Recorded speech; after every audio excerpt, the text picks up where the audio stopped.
Thank you, Chancellor Motley. Thank you, Winston, and thank you, Vivian, for including both the scholarship recipient and the service recipient.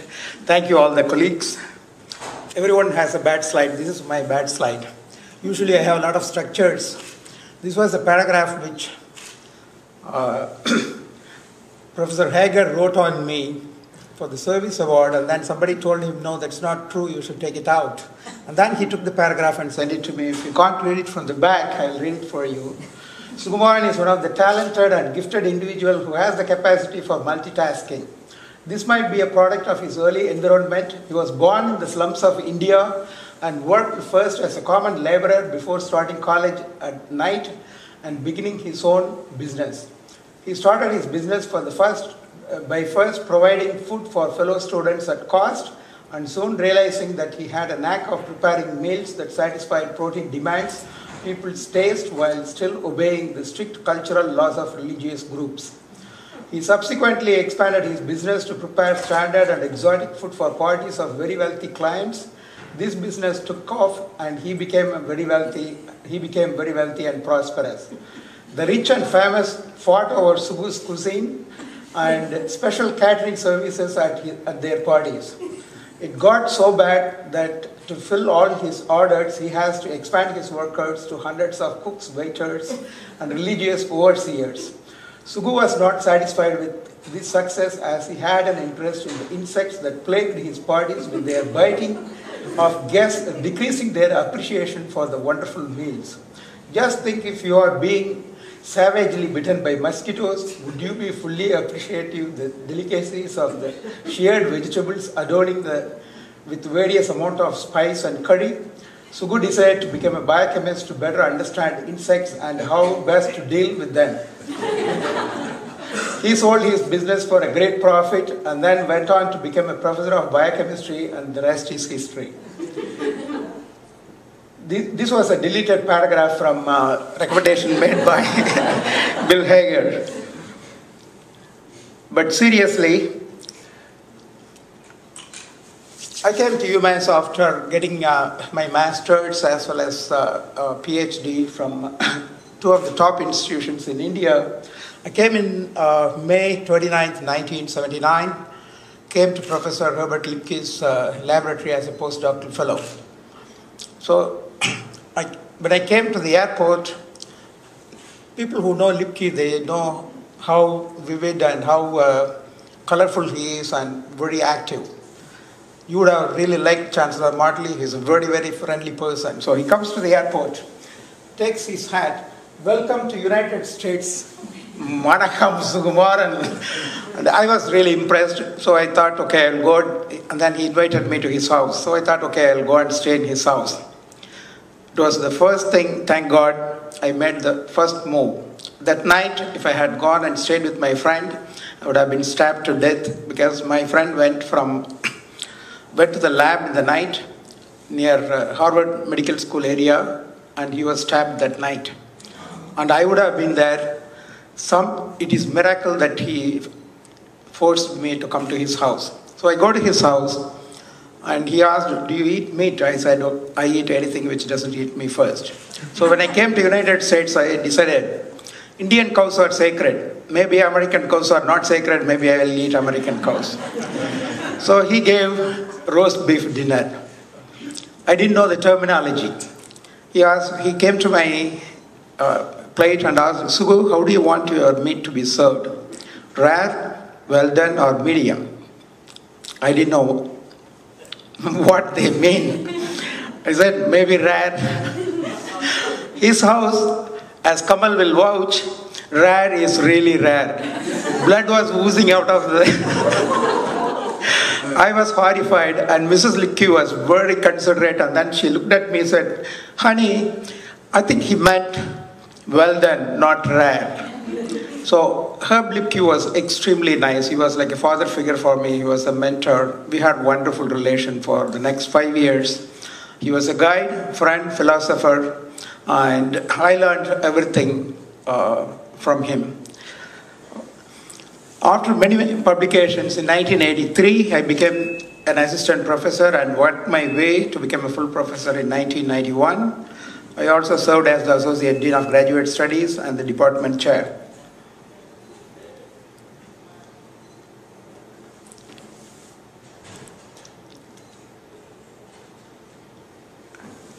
Now, I got to tell some of my life story also here. I'm the only one or only person who ever got married in UMass Boston, right here. And Kamal Baba was the witness for the marriage. The marriage took place on the 11th floor Healy Library. I didn't have any money. I just had $200. And then I went and told Herb Lipke, I said, I got to get married. He said, what? Do you have marriage license? I said, what do you mean marriage license? My fiancé wants to marry, I want to marry, I don't need a license to marry her. He said, no, master said you have to have marriage license. So we went and got a marriage license, and then I said, look, I got to get married before Friday. And I told him on Monday. He said, no, it takes years, months sometimes.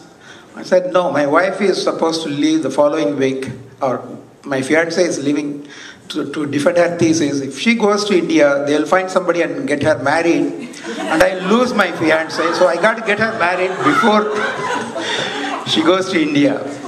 And amazingly, he arranged the wedding.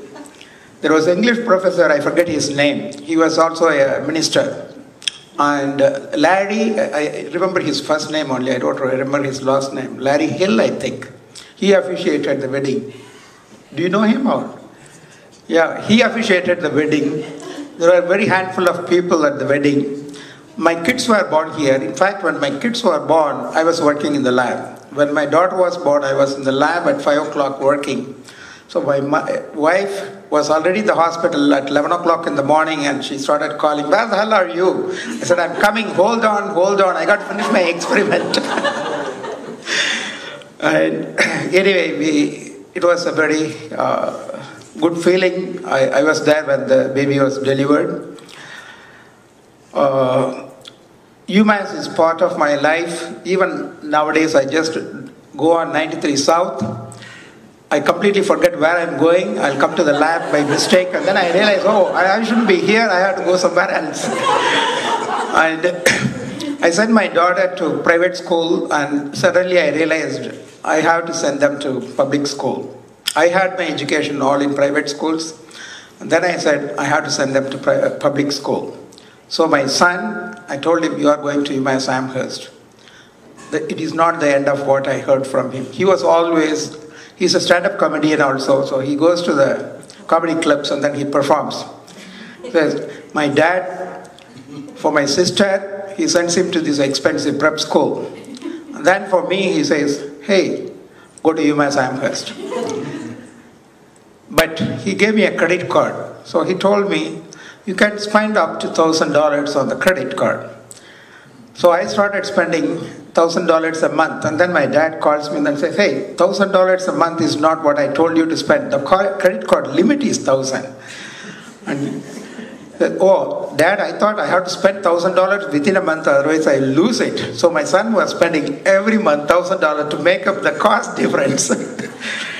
Anyway, we are very, very fortunate to have the wonderful kids and be part of everything. UMass is really everything for us.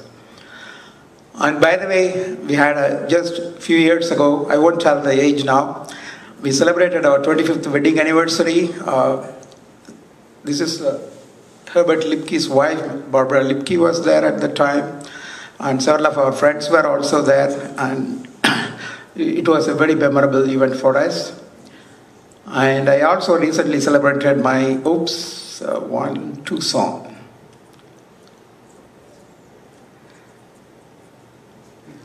60th birthday, which is 60th birthday is supposed to be very auspicious for Indians. Indian calendar runs from 60-year cycles. So when 60 years you complete, a man or woman is again reborn. So I married for 8th or 9th time. Again, I married my wife on 60th birthday. So as you can see, UMass is everything for me. And not only it is everything for me, but research-wise, it was one of the most amazing thing I could do from here. Anywhere else, I doubt whether I could have accomplished it. The UMass environment really helped me a lot. Completed over almost 32 years of service here, and I had a well-funded research program for over $4 million, all from NIH, and published well over 100 original research articles and review papers.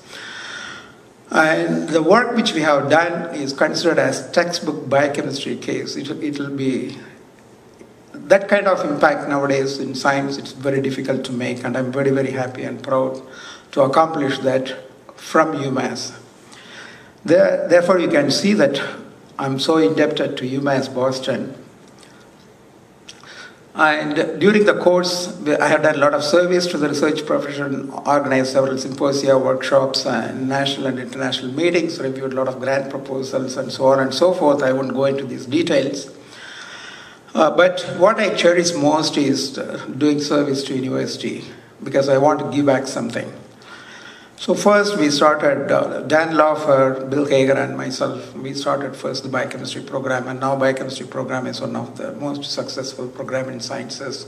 We have almost 170 undergraduate students. In the program, it's the second largest program in College of Sciences and Mathematics. As an associate dean, we also, with 4 other deans from UMass Lowell, UMass Worcester, and UMass Dartmouth, we started a bioengineering, biotechnology joint PhD program between our 4 campuses. And that was a very difficult task to do, but because, the 4 deans, we had amazing friendship among ourselves, we were able to overcome all the difficulties and get this done. And I also took the chairmanship when it was particularly difficult time. We did the ACOD at the time for the entire department. We lost Mike Larson for retirement. Without Mike, nothing goes. As Alice was telling, ORSP and research structure, all the time people were looking up. Whereas all I will tell Mike is, Mike, I don't know how much you can just, can you put a budget for me? I want 2 postdocs, 2 technicians, 3 or 4 students, and my summer salary also. I will never have to worry about budget. I'll never have to worry about anything. Mike did everything. Mike was completely indispensable for the entire department. And when Mike retired, the department was really in a very tough situation. Very quickly, we secured enough positions at my chairmanship, and then we stabilized the department. I also had a record number of, I nominated a lot of people for awards, both locally and outside, and secured a lot of awards. And again, I'm not going to go into all the committee work. We have a saying in India, you do not tell what you do, the right hand should not tell what you do to the left hand. So most of my dealings, I keep it really secret, and I don't want to talk about it. Anyway, what do I want to do with all these things? As I told you several times, UMass has done so much for me and my family. This is my home. We are totally indebted to UMass, and we are serious about giving back to UMass. So we started a few years ago a scholarship fund for financially needy Indian students. Because one day I watched one of the students whom I know, an Indian student whom I know, I told him, why don't you join the Magnat program? And he went and told the parents that I suggested Magnat program. So they did the research. And they saw poor, underprivileged kids and this kind of wordings. So his father said, no, you cannot do that. And I knew that they were poor, and I knew they were underprivileged, and they wouldn't want to go. Okay. So then, therefore, we decided that maybe we should start a program at least for this kind of students, and we are going to work to do fundraising for this.